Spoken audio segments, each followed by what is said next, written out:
Today, Israel launched its most advanced aerial eye, the Rahn. And when that plane appears, it's because someone is setting the stage for something much bigger.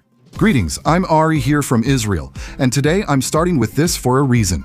When Israel deploys the Nachshon, Rahn, which is its real name, is literally one of the most sophisticated intelligence platforms the country has. It's not just to take a little spin, it's to see, listen, and track the map in real time from very far away, with incredible coverage that can even reach Iran. I'm just mentioning it so you understand the level of tension. But the news I want us to start with, the one I want to begin with, is something else. This wasn't just more news, it marked the end of a chapter for everyone. Israel.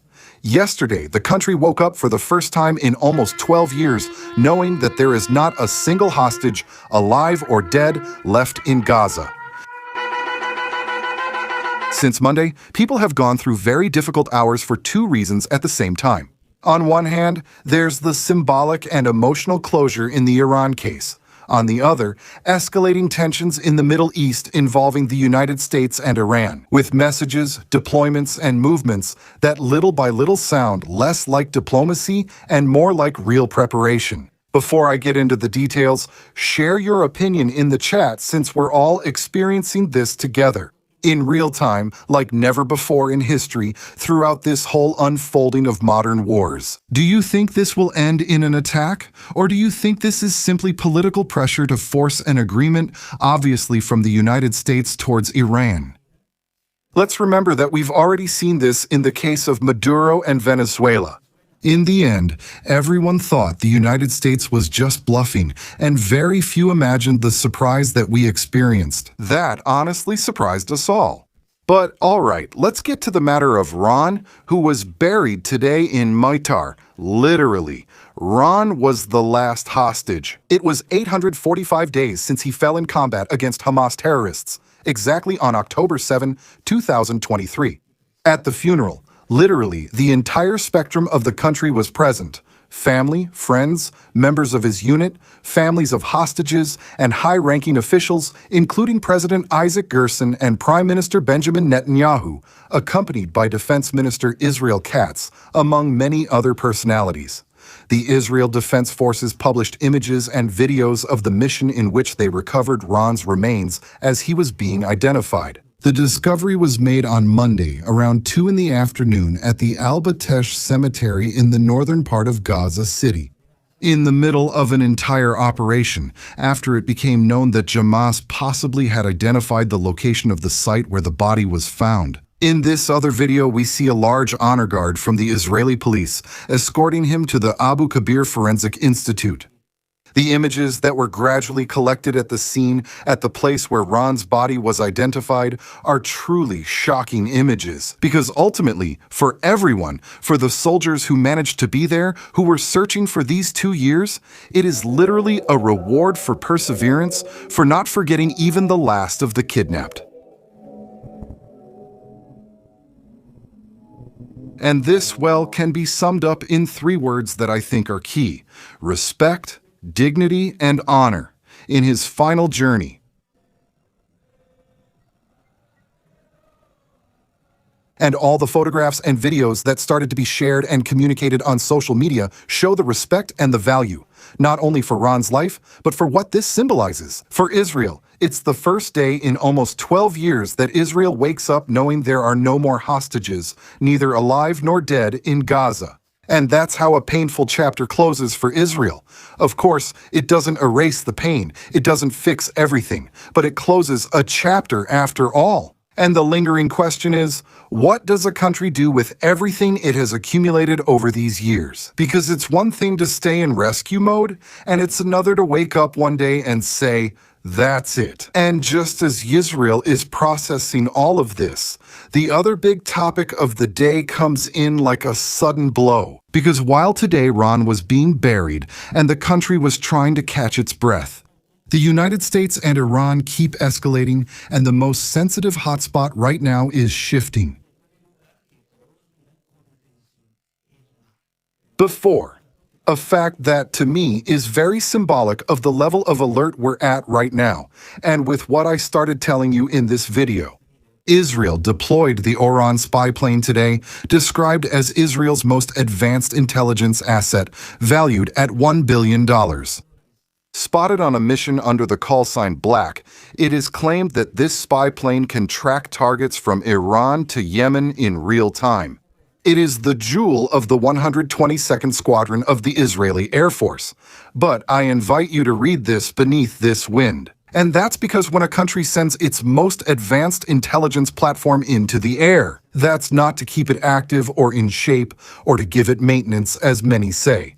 That's to have eyes and ears on the map in real time. In case the situation starts to escalate or fall apart, you need to be alert to what's happening. Obviously, we all know that. Israel and the United States work together on strategic and high-value intelligence, and this plane is specifically gathering vital information that is later processed, dealt with in matters of intelligence, and the situation is clearly accelerating.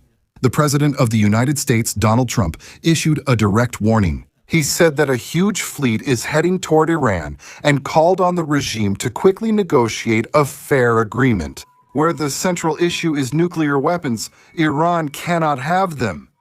Doesn't this whole event remind you of Maduro, when he was given an ultimatum and we all thought it was just a threat? Well, in his post today, Trump compares that fleet to the one sent to Venezuela and mentions that it is led by the aircraft carrier United States ship Abraham Lincoln. And he finishes with a phrase that leaves no doubt about the tone, saying that it is ready to carry out its mission quickly and violently if necessary. And he adds another part that is important because it fits with what has been said for months. Trump recalls Operation Midnight Hammer, which took place last June. And he warns Iran that the next attack will be much worse if they don't reach an immediate agreement. And watch this. While Trump issues this ultimatum for Iran to decide to negotiate, United States media say that, according to their government sources, the negotiations that have been taking place under the table between the United States and Iran are currently at a standstill because Iran would flatly refuse to accept any of the 4 conditions imposed by the United States, which we discussed in the previous video. And the real issue in all of this is that it's not just staying at words. We've been seeing real operational movements for 2 weeks now. Everything points to the maritime domain becoming the most volatile stage of this confrontation. Meanwhile, the strike group, the United States ship Abraham Lincoln, is already in position, and Tehran is said to have put its naval forces at the highest possible alert level.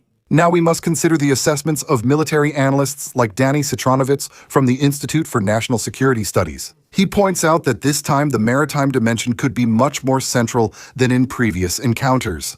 Why? Because of the geography of the Persian Gulf, the strait, defined routes, and the proximity of the coast. Well, it could give Iran opportunities to try to cause a lot of damage, even against a technologically superior actor like the United States. In other words, the United States has more power, of course, but the playing field where it's operating doesn't forgive any mistakes. Let me show you the current situation in the Middle East. First, Iran closed key air zones yesterday with notams for pilots and airlines about restrictions and risks in the airspace.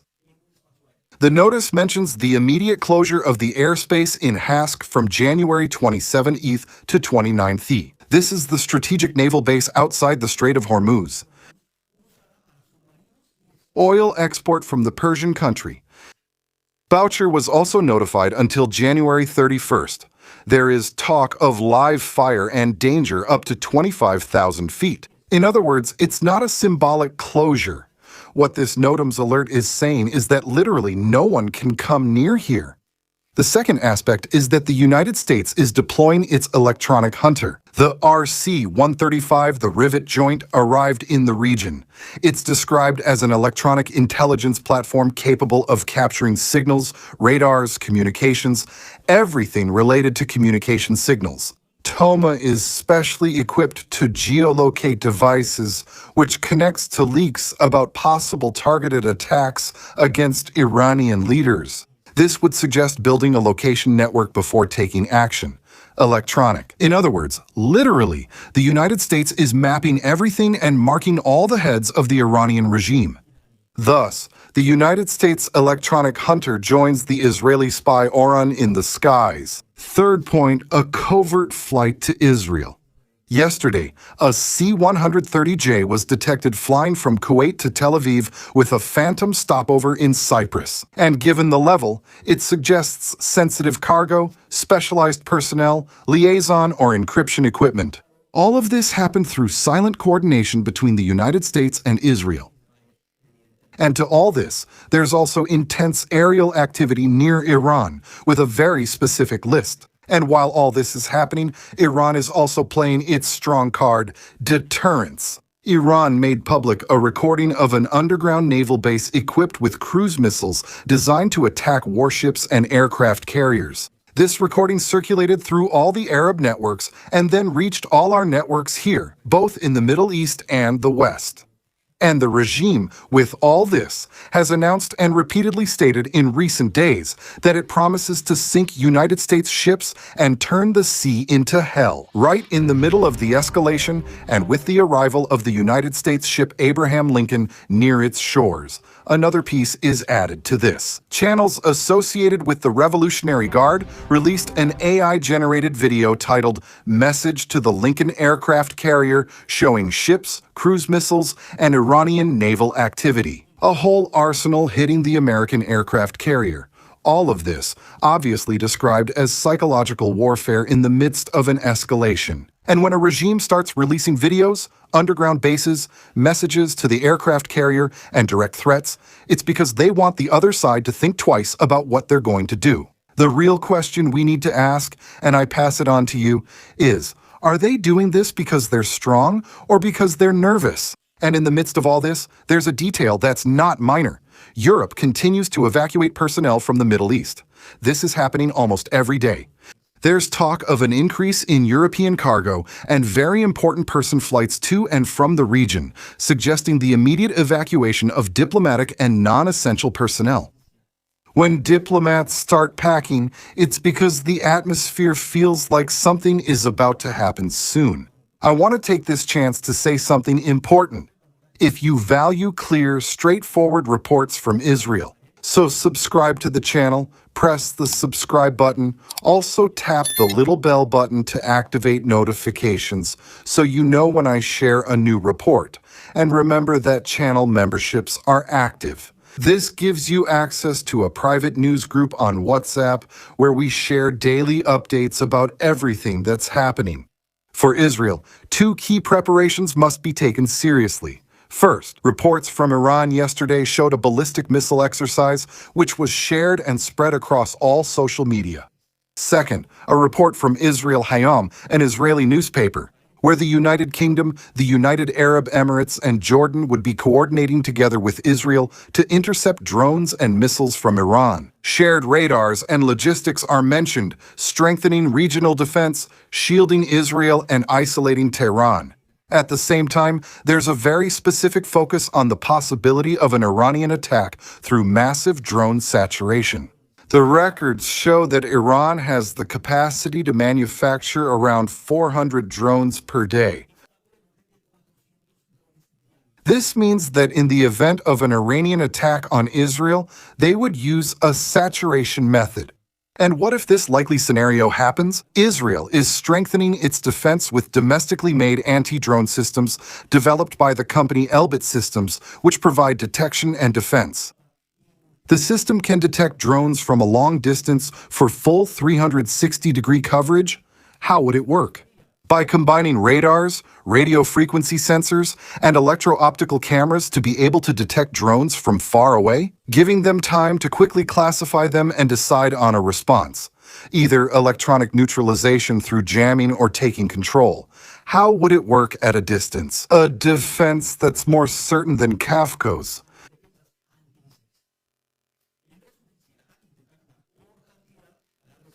Saturate everything, the dehysterics and automation, where the entire AI system comes into play. Of those who becoming an essential part of all components of the country's military exercise. Now, with all this, tell me, do you think we will see a direct clash with heavy weapons lasting a few days? Or on the contrary, will we see a drone war, electronic warfare? Interference and very surgical, very specific attacks, lasting days or weeks but without heavy attacks? Which of the two scenarios do you see as viable? Or, well, simply, that nothing happens and everything is resolved through diplomatic means? Because the truth is that we have no other option but to wait and be very attentive so we can interpret the events as they unfold. And with that, we also avoid speculation and trying to play the prophet, at least in that regard. I avoid that, since anything can happen here.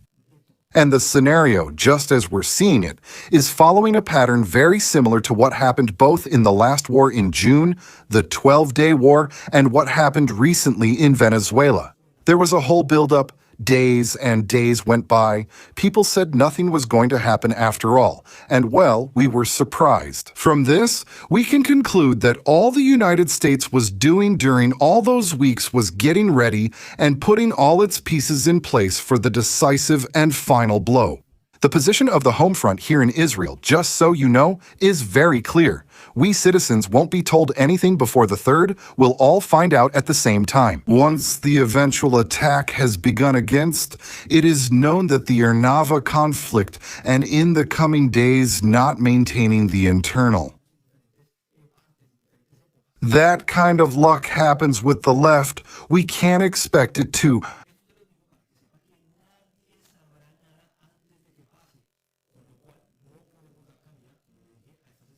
Streets, we have to be sure about that. All we can do is stay alert to the board and watch how all these pieces move. Thank you for making it this far. Subscribe and turn on notifications to get updates on new reports. Don't forget to like. See you.